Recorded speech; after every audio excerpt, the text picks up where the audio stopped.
एषसुरासुरमणुसिन्धुवन्दितं योधघायकममलं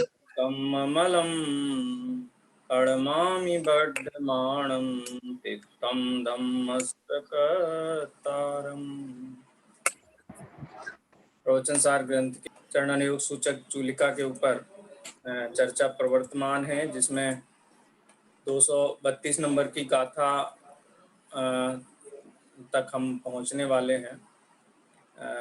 जो बीच की गाथाएं हैं, जैसे हमारे सिलेबस में 217 गाथा के बाद की जो अंतर गाथाएं हैं, बीच की गाथाएं हैं, उनका हम रैपिड रीडिंग कर रहे थे, जिससे कि विषय की जो कनेक्टिविटी है वो कनेक्टिविटी बाधित ना हो।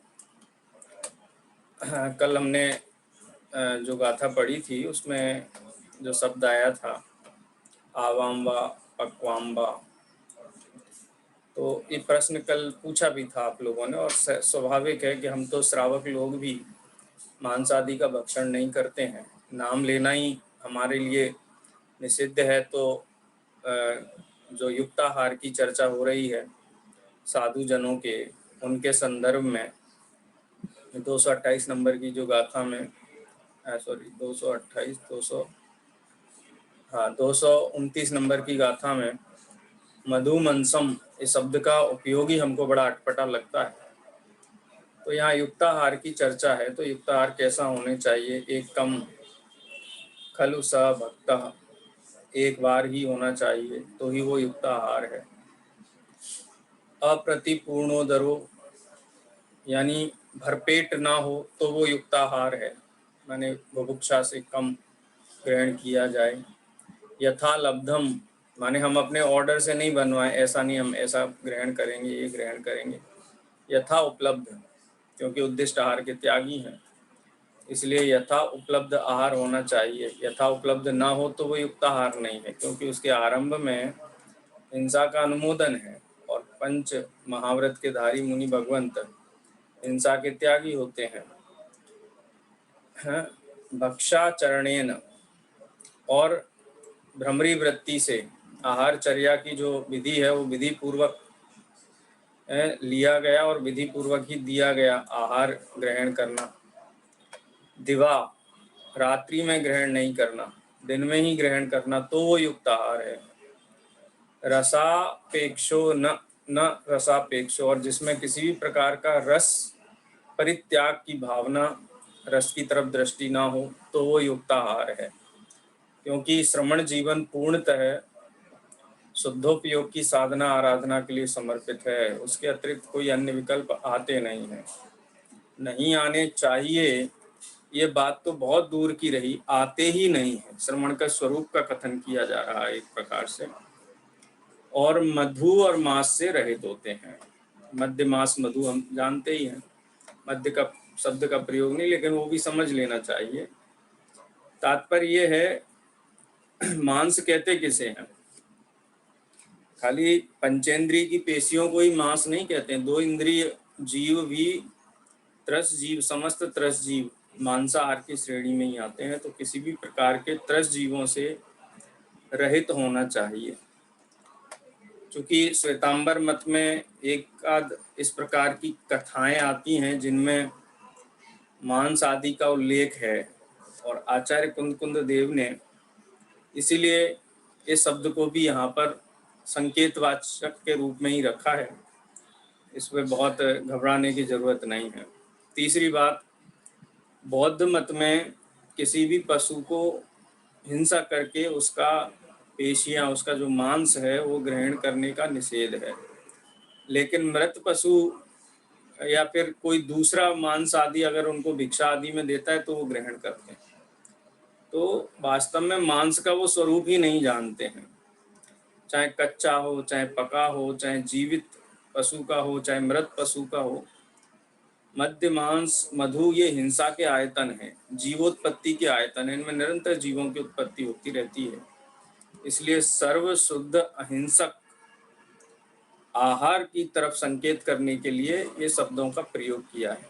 ये परंपरा जो है ना, उस परंपरा को शिक्षा देने के लिए कि जीव कभी भी किसी भी त्रस जीव की हिंसा से उत्पन्न हुआ और परिभाषा भी दी 32 और 33वीं नंबर की गाथा जो आचार्य जयसेन कृत तात्पर्यवर्ती टीका में अंतर्निहित टीका गाथाएं हैं, उनको भी यहाँ पे 32-33 गाथाएं में कहा। पक्केषु आमेषु विपच्यमाणासु मंस पेशियु, चाहे पके हों, चाहे कच्चे हों, चाहे पकते हुए हों, अध कच्चे हों, अपन कहो कच्चे पक्के हों, ठीक है, किसी भी स्थिति में मांसपेशियां हों, उनमें निरंतर ही जीव उत्पन्न होते रहते हैं। इसलिए किसी भी प्रकार के त्रस उत्पन्न जो भी कलेवर है वो त्याज्य है।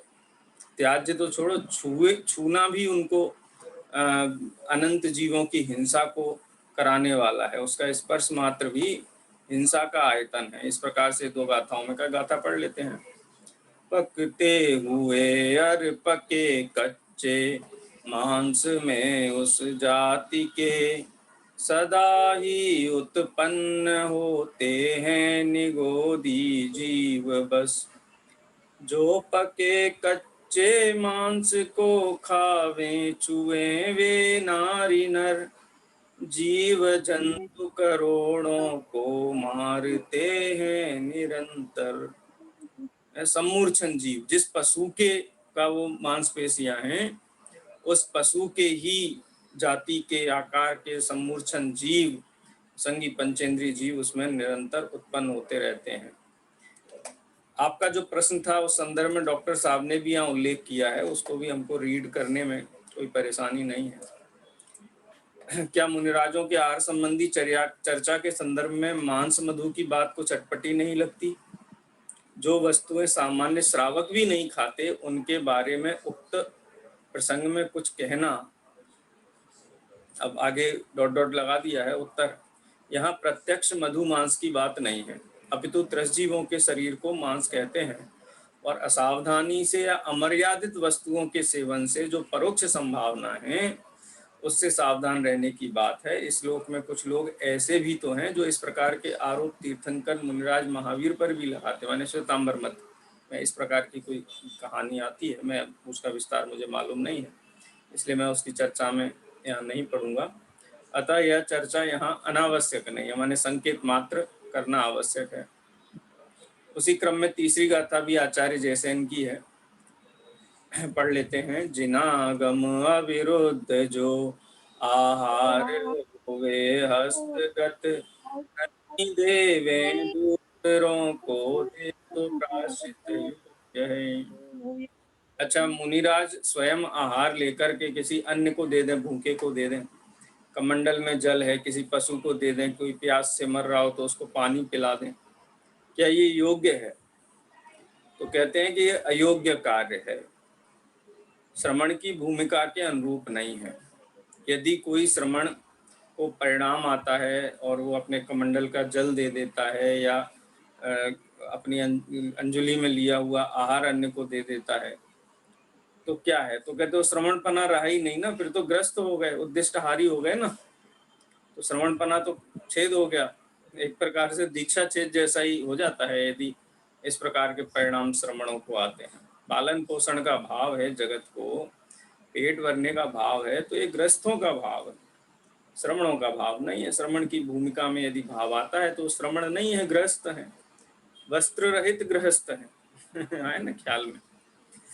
तो प्रायश्चित्त के योग्य है, अगर परिणाम भी आता है तो प्रायश्चित्त के योग्य है। उसको प्रायश्चित्त यानी प्रायश्चित्त किसका लिया जाता है? तो युक्ति युक्त नहीं है, उस भूमिका की योग्य नहीं, उसी के लिए प्रायश्चित्त लिया जाएगा ना। तो इस प्रकार की चर्चा आहार के संबंध में है। और कई लोग कहें कि वो हाथ से गिरा हुआ या अंजुली से वो प्रसाद के रूप में ग्रहण करना, तो जैन धर्म में तो झूठा भोजन त्रस हिंसा, त्रस जीवों के को खाने जैसा है। शामिल भोजन कबहू न भेला है। तो फिर कई लोग कहते हैं कि मुनियों के हाथ से गिरे हुए झूठे भोजन को जैनी खाते हैं, ऐसा अन्य मत वाले कहते हैं। उनको इस बात का ज्ञान नहीं है कि झूठा भोजन त्रस हिंसा करने जैसा है। इसलिए जैन दर्शन में किसी के हाथ से जूठा किया हुआ भोजन ग्रहण करने का निषेध है, उसमें त्रस हिंसा का दोष लगता है, चाहे वो किसी साधु संत महात्मा के हाथ से ही क्यों ना गिरा हुआ हो, श्रवण के हाथ से ही क्यों ना गिरा हुआ हो, तो भी उसमें दोष है। ठीक है। और अनेक बातें कही जा सकती हैं, उनका पटाक्षेप 230 नंबर की गाथा में करते हैं कि किसी भी स्थिति में मूल गुणों का छेद तो नहीं होना चाहिए, उत्तर गुणों का कदाचित हो जाए तो उनका प्रायश्चित धारण करें। मूल का ना छेद हो इस तरह अपने बालक शांत रोगी आचरण देखो, मूल गुणों का छेद नहीं होना चाहिए, और देश काल परिस्थिति के अनुसार कुछ ना कुछ प्लस माइनस तो होता रहेगा, लेकिन मूल गुणों को छेद हुआ तो श्रमणपना नहीं रहता है। ठीक है। दोष लगना, अतिचार होना, उसका प्रायश्चित लेना अलग बात है, लेकिन मूल गुण छूट ही जाए, वस्त्र आदि ले लेवे, उद्दिष्ट आहार आदि ले लेवे, दिन में 2 बार भोजन ले लेवे, दंत दोवन करें, केस का संस्कार करें, प्रतिकर्म करें, केस का, शरीर का प्रतिक्रम कर्म करें, ये सब क्या है? ये सब छेद है, मूल गुणों के छेद हैं। ठीक है।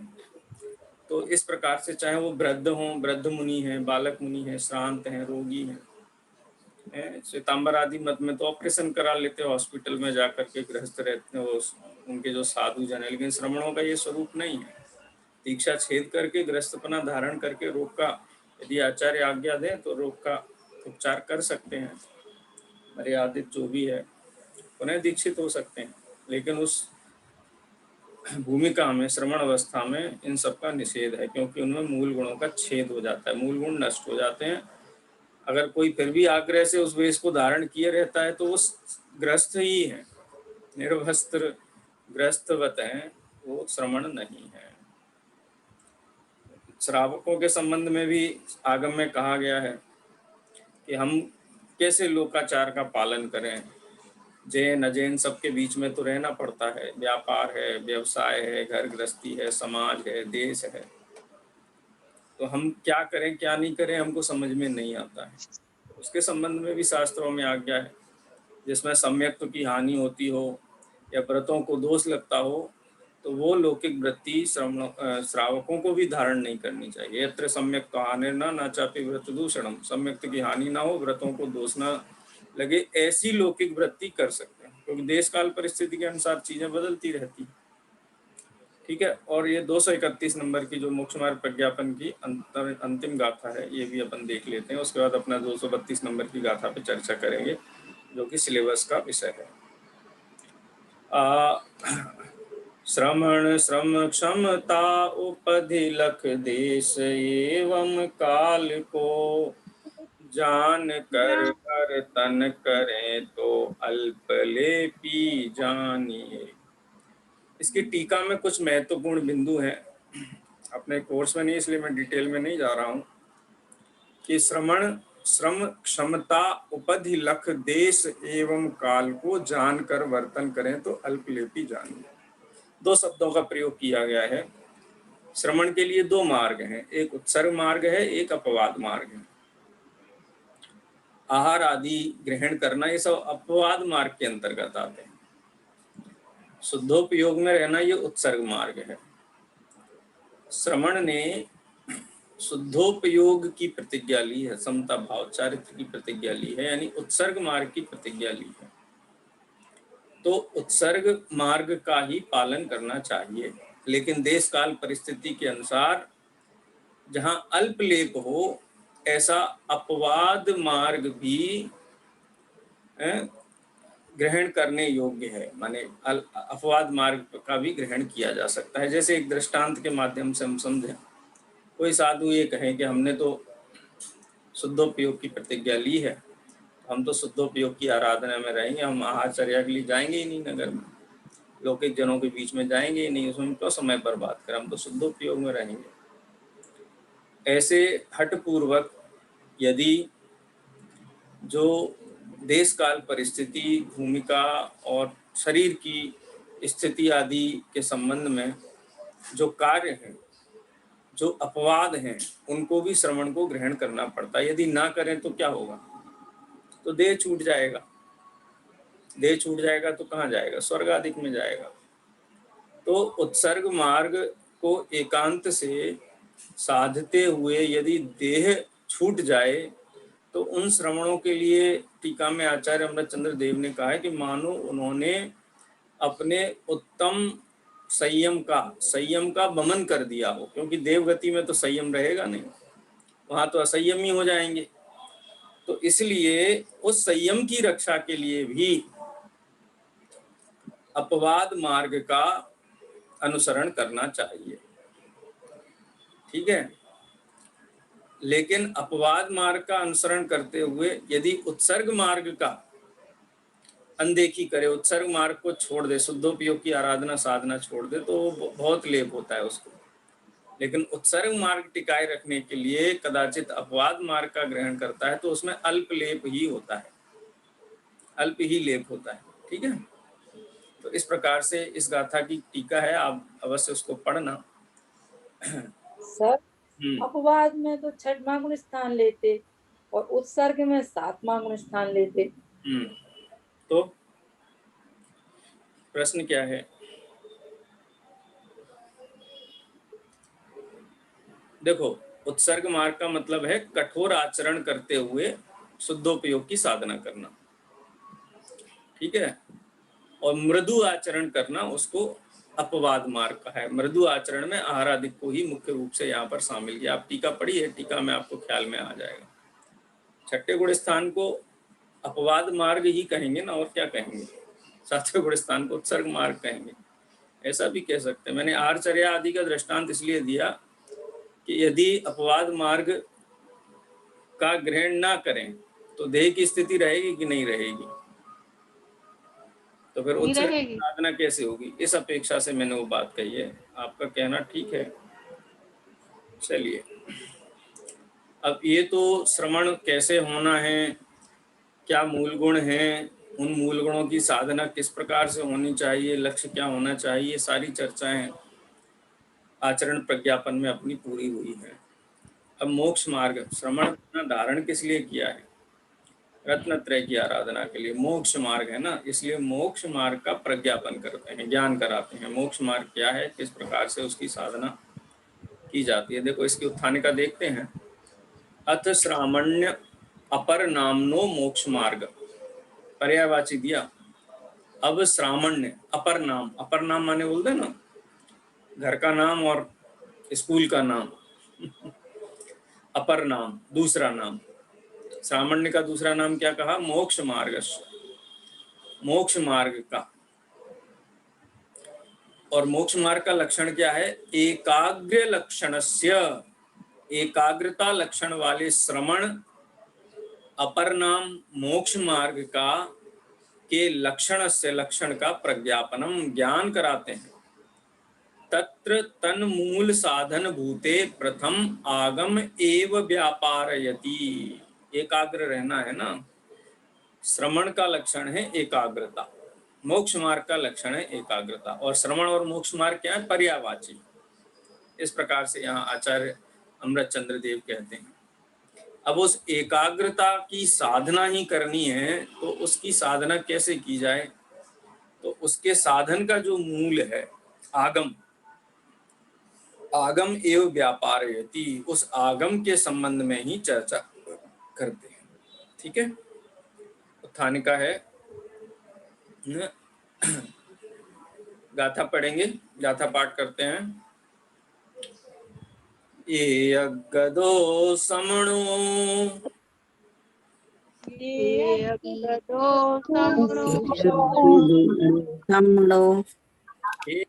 कमणिच्छिदस्तेषु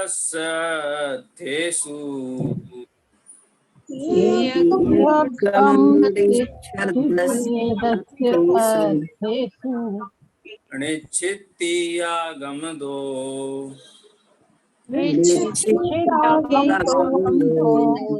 आगम चिट्ठा तदो जिट्ठा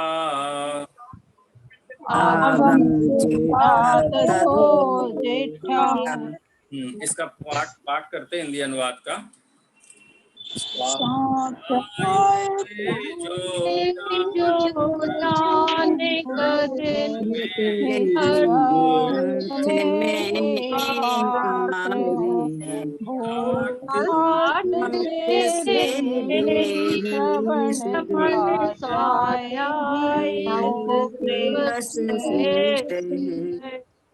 देखो मूल गाथा देखते हैं। एक गदो श्रमणो, श्रमण किसे कहते हैं? श्रमण का लक्षण क्या है? श्रामण्य अपर नामो मोक्ष मार्ग से एकाग्र लक्षणम। श्रमण किसे कहते हैं? एकाग्र। ठीक है। एक गदो श्रमणो, ये परिभाषा हो गई श्रमण की परिभाषा। को श्रमणो तो कहेंगे एक गदो श्रमणो। श्रमण कौन है? कि जो एकाग्र रहते हैं वो श्रमण है। एकाग्रता कैसे आती है, कैसे उत्पन्न होती है? एकाग्रता का मतलब है मोह राग द्वेष से रहित होना, इसका नाम एकाग्रता है। इसका नाम एकाग्रता नहीं है कि एकमात्र आत्मा ही ज्ञान का विषय बने, पर द्रव्य ज्ञान का विषय नहीं बने, पर का जानपना नहीं हो, पर का प्रकाश नहीं हो, स्व का प्रकाश होना। ज्ञान तो स्वर प्रकाशक रहता है, लेकिन पर द्रव्य के लक्ष्य से एकाग्रता भंग नहीं होती है, उसमें इष्टनिष्ठ बुद्धि नहीं होती है, परिणाम उससे प्रभावित नहीं होते, इसको एकाग्रता कहते हैं। ये एकाग्रता किससे आती है? एक गम निश्चदस्य अत्यसु, पदार्थ के निश्चय से एकाग्रता आती है। यदि पदार्थ का निश्चय नहीं होगा तो क्या होगा? कौतूहल होगा मन में, ये कैसा है, ये कैसा है, ये मिल जाएगा तो अच्छा रहेगा, ये चला जाएगा तो अच्छा रहेगा। पदार्थ का यथार्थ निश्चय न होने पर उसके संबंध में कौतूहल बना रहता है, उसके लक्ष्य से होने वाले अनेक विकार भाव उत्पन्न होते रहते हैं। इसलिए पदार्थ का निश्चय हुए बिना एकाग्रता संभव नहीं है। पदार्थ का निश्चय कैसे होता है? पदार्थ का निश्चय का मतलब उसका पक्का ज्ञान, यथार्थ ज्ञान, यथार्थ निर्णय कहाँ से होता है? तो निश्चिती आगम दो। उसका जो निश्चिती होती है, उसका जो निश्चित होना होता है। देखो क्या कहते हैं? निश्चित इति आगमतः, निश्चिती, निश्चिती माने निश्चय इति आगम दो, आगम से उसका निश्चय होता है। और विकल्पात्मक भूमिका में आगम के अभ्यास पूर्वक अर्थ का परिचय, अर्थ का निश्चय ही कर्तव्य है विकल्प की भूमिका में। तदो, तदो माने इसलिए, जेठा ज्येष्ठ है, बड़ा है क्या? आगम चेठा, आगम की चेष्टा ही सर्वोपरि है, यानी आगम का अभ्यास ही सर्वोपरि है। आगम का अभ्यास आगम के अभ्यास के लिए नहीं है, चेयोपसम ज्ञान बढ़ाने के लिए नहीं है, रिकॉर्ड बनाने के लिए नहीं है, पदार्थ का निर्णय करने के लिए है। और पदार्थ का निर्णय करने के लिए नहीं है। पदार्थ का निर्णय किस लिए है? एकाग्रता के लिए है। और उसी ऐसी एकाग्रता यदि अंतर मुहूर्त काल हो जाती है तो जो लक्ष्य है श्रवण पने का वह फलीभूत होता है। उत्तम सहनस्य एकाग्र चिंता निरोधो ध्यानम अंतर मुहूर्ता, यही है ना श्रवण पने का लक्ष्य, शपथ श्रेणी मार करके अनंत अवस्था प्राप्त करना। तो अंतर मुहूर्त काल निरंतर एकाग्रता से चार घातीय कर्मों का नाश हो जाता है, तो श्रवण अपना सार्थक हो जाता है। इसलिए श्रवण का लक्षण एकाग्रता सिद्ध होता है।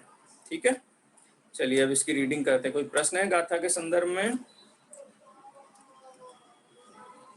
चलिए पढ़ेंगे। चलिए कौन पढ़ेगा? अनम्यूट कर लीजिए, मीना जी पढ़िए।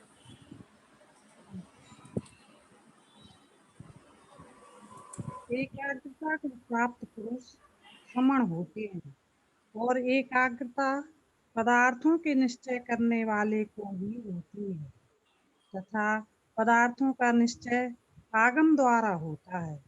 इसलिए आगम का अभ्यास ही ज्येष्ठ है, श्रेष्ठ है, मुख्य है। आवाज नहीं आ रही है आपकी, क्लियर आवाज नहीं आ रही है मीना जी, कोई और पढ़िए। अभी आई सर? आराधना दीदी आप पढ़िए। एकाग्रता को प्राप्त व्यक्ति ही श्रमण होता है और एकाग्रता पदार्थों का निश्चय करने वाले व्यक्ति को ही होती है। पदार्थों का निश्चय आगम द्वारा ही होता है, इसलिए आगम का अध्ययन ही प्रधान है, क्योंकि अन्य कोई गति उपाय नहीं है। वस्तुतः बात यह है कि आगम के अभ्यास बिना पदार्थों का निश्चय निर्णय नहीं किया जा सकता, क्योंकि वह आगम ही त्रिकाल, उत्पाद, व्यय, द्रव्य रूप 3 लक्षण वाले समस्त पदार्थों के सम्यक ज्ञान द्वारा सुस्थित है, अंतरंग से गंभीर है। दूसरी बात यह है कि पदार्थों के निश्चय बिना एकाग्रता सिद्ध नहीं होती, क्योंकि जिसे पदार्थों का निश्चय नहीं है वह कभी तो पदार्थों के निश्चय करने की इच्छा से आंदोलित होता हुआ चंचल और व्याकुल रहता है, कभी पर में कुछ करने की इच्छा रूप ज्वर के परवश होता हुआ समस्त पदार्थों को स्वयं सर्जन की इच्छा करता हुआ विश्व व्यापार रूप परिणमित होने से प्रतिक्षण क्षुब्ध रहता है, और कभी भोगने की इच्छा से भावित होता हुआ विश्व को स्वयं भोग रूप ग्रहण करके राग द्वेष रूप कलुषित चित्त वृत्ति के कारण वस्तुओं के इष्ट अनिष्ट विभाग द्वारा द्वैत प्रवर्तित करता हुआ प्रत्येक वस्तु रूप परिणमित होने से अत्यंत अस्थिरता को प्राप्त होता है। इसलिए उस अनिश्चयी जीव के कृत निश्चय, निष्क्रिय और निर्भोग अर्थात युगपत विश्व को पी जाने पर भी विश्व रूप न होने वाले उस एक निर्भोग आत्मा को नहीं देखने से निरंतर व्याग्रता ही रहती है, एकाग्रता नहीं होती। हाँ, बस देखो, इसमें हम पहला तो गाथा का ही अर्थ है। टीका में आचार्य देव ने कहा अन्य को गति नहीं है, अन्यत्र गतिर्नास्ति, कोई दूसरी गति नहीं। चान्या गतिरस्ति न चान्या गतिरस्ति। आगम के व्यापकता आगम एवं व्यापारः प्रधानतरः न चान्या गतिरस्ति। आगम का व्यापार, आगम का अभ्यास ही एकमात्र उपाय है, अन्य कोई गति नहीं है श्रवण के लिए। या तो एकाग्र रहे या आगम का अभ्यास करे, और जो शेष कार्य जितने भी होते हैं वो इनके लिए होते हैं। आहारचर्या हो, गमनागमन हो, शास्त्र रचना हो, गौतम परम विशुद्धि, ये सारी दो ही उद्देश्य हैं श्रवण जीवन के। दो क्या, एक ही है एकाग्रता, उसका उपलक्षण है आगम का अभ्यास, और बाकी जितनी चीजें वो इन दोनों के लिए ही होती हैं। आगम का अभ्यास भी इसलिए जरूरी है कि एकाग्रता चाहिए। आगम के अभ्यास का अन्य कोई प्रयोजन है नहीं, क्योंकि आगम के अभ्यास से ही त्रिकालवर्ती जो पदार्थ हैं, उत्पाद व द्रव्य त्रिलक्षण वाले सत द्रव्य से विभूषित जो पदार्थ हैं, उसका व्यवस्थित ज्ञान होने पर ही एकाग्रता होती है। ज्ञान न होने पर क्या होता है, तो इसमें 3-4 शब्दों का प्रयोग किया है। चंचल और व्याकुल रहता है। क्यों? क्योंकि पदार्थों का निश्चय नहीं है, तो चंचल रहेगा। उपयोग ऐसा है कि ऐसा हम देखो, इसमें हम कंपेयर कर सकते हैं। छोटे छोटे बच्चे होते हैं ना, उनमें चंचलता अधिक क्यों होती है, प्रौढ़ व्यक्तियों में चंचलता कम क्यों हो जाती है? उसका कारण ही कम नॉलेज है उनको दुनियादारी के बारे में, तो हर चीज में एक्साइटेड रहते हैं, हर चीज में चंचल वृत्ति रहते हैं, आकुल व्याकुलित भी रहते हैं। लेकिन जब प्रौढ़ हो जाते हैं, बोले अब तो दुनिया देख ली, हमने जान लिया, हमको तो कोई खबर सुन करके कोई रिएक्शन नहीं आता है, माने जान लिया है ना, इसलिए चंचलता वृत्ति का अभाव है। तो ये सिद्ध होता है लौकिक दृष्टांत से भी कि पदार्थ का यथार्थ ज्ञान न होने पर चित्त चंचल और व्याकुल रहता है। ठीक है, और फिर अज्ञान है, पर में कुछ करने का भाव बना रहता है, कुछ फेरबदल करने का भाव बना रहता है, लेकिन कर नहीं सकता है, कर नहीं पाता है, होता नहीं है, तो उसके कारण क्षुब्ध रहता है। पदार्थ का यथार्थ स्वरूप न जानने से वो समझता है मैं सारी दुनिया को चलायमान कर सकता हूँ, लेकिन एक परमाणु भी इधर से उधर नहीं होता उसकी इच्छा से, तो क्षुब्ध रहता है, दुखी रहता है। इसको डिप्रेशन भी कहते हैं अपन। ठीक है, तो चंचल रहता है, व्याकुल रहता है, क्षुब्ध रहता है। देखा, प्रति क्षण क्षुब्ध रहता है। विश्व व्यापार रूप परिणमित होने से स्वयं पदार्थों को स्वयं सर्जन की इच्छा रखता हो। स्वयं सर्जन माने मैं कुछ करूं, मैं अच्छा करूं, बुरा करूं, बदलूं, फिर पदार्थ द्रव्य गुण पर्याय का ज्ञान न होने के कारण इस प्रकार के भाव आते, इसलिए क्षुब्ध रहता है। मुनिराजों को कभी भाव ही नहीं आता किसी को बदलने का, है वो कभी प्रभावित ही नहीं होते, इसलिए उनको क्षोभ भी नहीं होता है। और अस्थिरता को प्राप्त होता है, तीसरा पॉइंट दिया, अस्थिरता को प्राप्त होता है। अब क्या होगा, चंचल होगा, व्याकुल होगा, क्षुब्ध होगा, तो एकाग्र रहेगा कि अस्थिर रहेगा, हैं? कभी भोगने की इच्छा से भावित होता हुआ विश्व को स्वयं भोग रूप ग्रहण करने के राग द्वेष से कलुषित चित्त वृत्ति होती है। वस्तुओं में इष्ट अनिष्ट का विभाग करता है, ऐसा द्वैत परिणमित होता है। तो जहाँ इष्ट अनिष्ट मानेगा, कर्ता मानेगा, माने समस्त विश्व व्यापार का कर्ता भोक्ता बन करके रहेगा और कुछ होना नहीं है इसके किए हुए, तो एकाग्रता कैसे होगी, अस्थिरता होगी। तो चंचलता, व्याकुलता, क्षोभ, अस्थिरता, ये सब पदार्थ के निश्चय न होने के प्रतिफल हैं। तो इन प्रतिफलों को उपशमित करने के लिए पदार्थ का निश्चय करना आवश्यक है, उसी से एकाग्रता होती है। और पदार्थ का यथार्थ स्वरूप आगम में आया है, इसलिए आगम के अभ्यास की अनिवार्यता है और श्रवण आगम का अभ्यास करता है। ठीक है, चलिए अब आगे पढ़ते हैं। कौन पढ़ेगा, अनम्यूट कर लीजिए। हाँ लता जी पढ़िए, उसके बाद हेमलता जी पढ़ेंगे। चलिए पढ़िए लता जी। और एकाग्रता के बिना श्रावण सिद्ध नहीं होता, क्योंकि जिसके एकाग्रता नहीं है वह पुरुष कहे अनेक ही है, ऐसा श्रद्धान करता हुआ इस प्रकार के विश्वास से आग्रही, इसी प्रकार की ज्ञानानंद अनुभूति से भावित और इसी प्रकार के विकल्प से खंडित चित्त सहित सतत प्रवृत्त होता हुआ इस प्रकार के चारित्र से दूर स्थित होता है।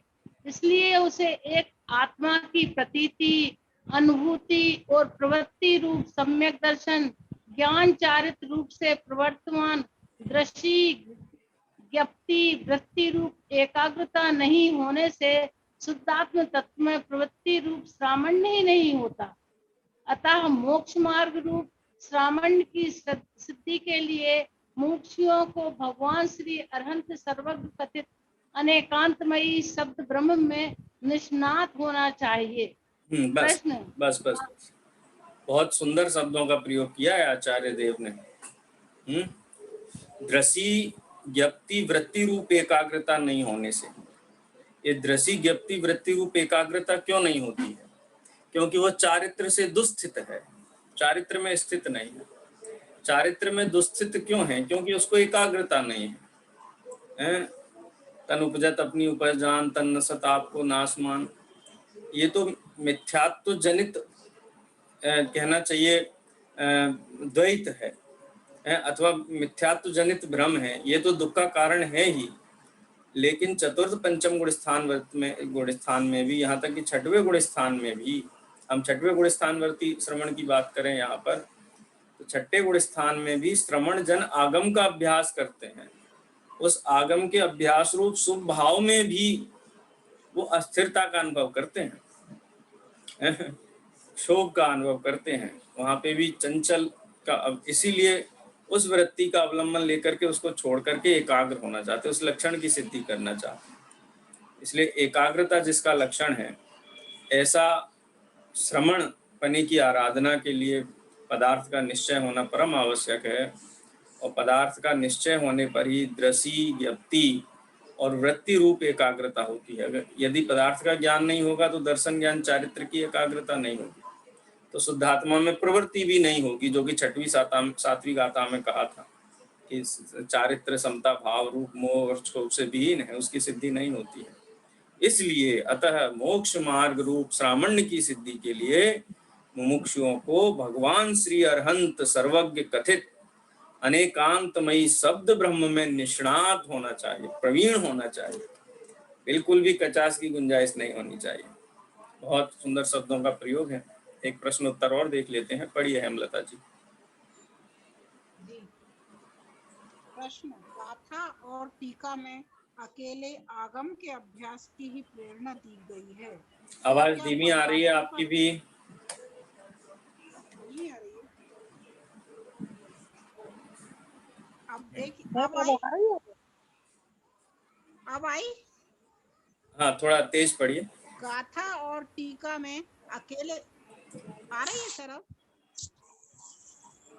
हाँ, आ रही है, पढ़िए। गाथा और टीका में अकेले आगम के अभ्यास की प्रेरणा दी गई है, तो क्या पदार्थों का निश्चय करने के लिए परमागम के अभ्यास की आवश्यकता नहीं है?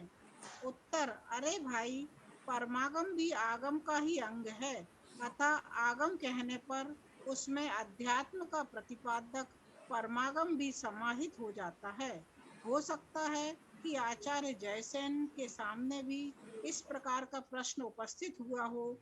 यही कारण है कि यद्यपि वे इस गाथा के भाव को तात्पर्य वृत्ति टीका में अत्यंत संक्षेप में स्पष्ट करते हैं, तथापि यह स्पष्ट करना नहीं भूलते कि पदार्थों का निश्चय न केवल जीव और कर्मों के भेदों का प्रतिपादन करने वाले आगम के अभ्यास से ही होता है, अपितु ज्ञानानंद स्वभावी परमात्म तत्व का प्रतिपादन करने वाले अध्यात्म नामक परमागम से भी होता है।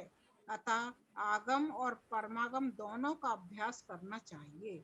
यद्यपि यह बात सत्य ही है, तथापि यहाँ मुख्य रूप से आगम अभ्यास की ही प्रेरणा दी गई है, क्योंकि आगे चलकर आचार्य देव स्वयं परमागम के अभ्यास की महिमा स्थापित करते हुए कहेंगे कि आत्मज्ञान शून्य आगम ज्ञान निरर्थक है। उक्त संपूर्ण कथन का सार यह है कि आगम और परमागम के अभ्यास के बिना हाँ, एक सेकंड और पदार्थों के निश्चय हाँ, के बिना। हेमलता जी, बस ठीक है। ये जो प्रश्न है ना आगम और परमागम का, आगम का लक्ष्य ही परमागम है, माने आगम इसीलिए पूरा आगम है, द्वादशांग है कि उससे आत्मा रूप सार को ग्रहण किया जा सके, माने अपना उसमें हित देखा जा सके। तो आगम परमागम दो वस्तुएं नहीं है, एक ही वस्तु का नाम है। और आगे आचार्य देव ये कहेंगे कि सर्व आगम धर भी हों, और जो अपनी आत्मा को नहीं जानते हैं वो शून्य है, माने वो ज्ञान से शून्य है, आत्मज्ञान से शून्य है, संपूर्ण आगम को भी जानने वाले हैं तो भी उनका कल्याण नहीं होगा। इस प्रकार की बात भी वहां पर कही गई है। ठीक है, चलिए कौन पढ़ेगा? अभी लास्ट पैराग्राफ है, समय भी हमारे पास कम है। हाँ, अलका जी पढ़िए। उक्त संपूर्ण कथन का सार यह है कि आगम और परमागम के अभ्यास बिना पदार्थों का निश्चय नहीं होता, और पदार्थों के निश्चय बिना अश्रद्धा जनित तरलता, पर कर्तृत्वाभिलाषा जनित क्षोभ और पर भोक्तृत्वाभिलाषा जनित अस्थिरता के कारण एकाग्रता नहीं होती, और एकाग्रता बिना एक आत्मा के ज्ञान, श्रद्धान और बर्तन रूप शुद्धात्म प्रवृत्ति न होने से मुनि बना नहीं होता। इसलिए मुमुक्षुओं का प्रधान कर्तव्य शब्द ब्रह्म रूप आगम और परमागम में प्रवीणता प्राप्त करना ही है। विगत गाथा में हाँ, ये 232 गाथा तक का विषय अपना यहाँ पर हुआ। अभी 237 और 239 गाथाएं भी हैं। अब ये पूरी जो चर्चा आगे की है, ये श्रमण मोक्ष मार्ग में कैसे आरूढ़ हो। अब आत्मलीनता का तो उपदेश शब्द मात्र से ही दिया जा सकता है, बाकी तत्व विचार का, आगम के अभ्यास का ही उपदेश मुख्य रूप से दिया गया है। ज्ञान ध्यान तपोरक्ता, ज्ञान और ध्यान में लीन रहने वाले को ही श्रमण कहा जाता है। तो इसी चर्चा को आगे अपन बढ़ाएंगे कल। अभी अपना समय हो गया है, यहीं पर विराम लेते हैं। जिनवाणी स्तुति करेंगे। निधि निज में बताई यह अनंत उपकार है, इसके लिए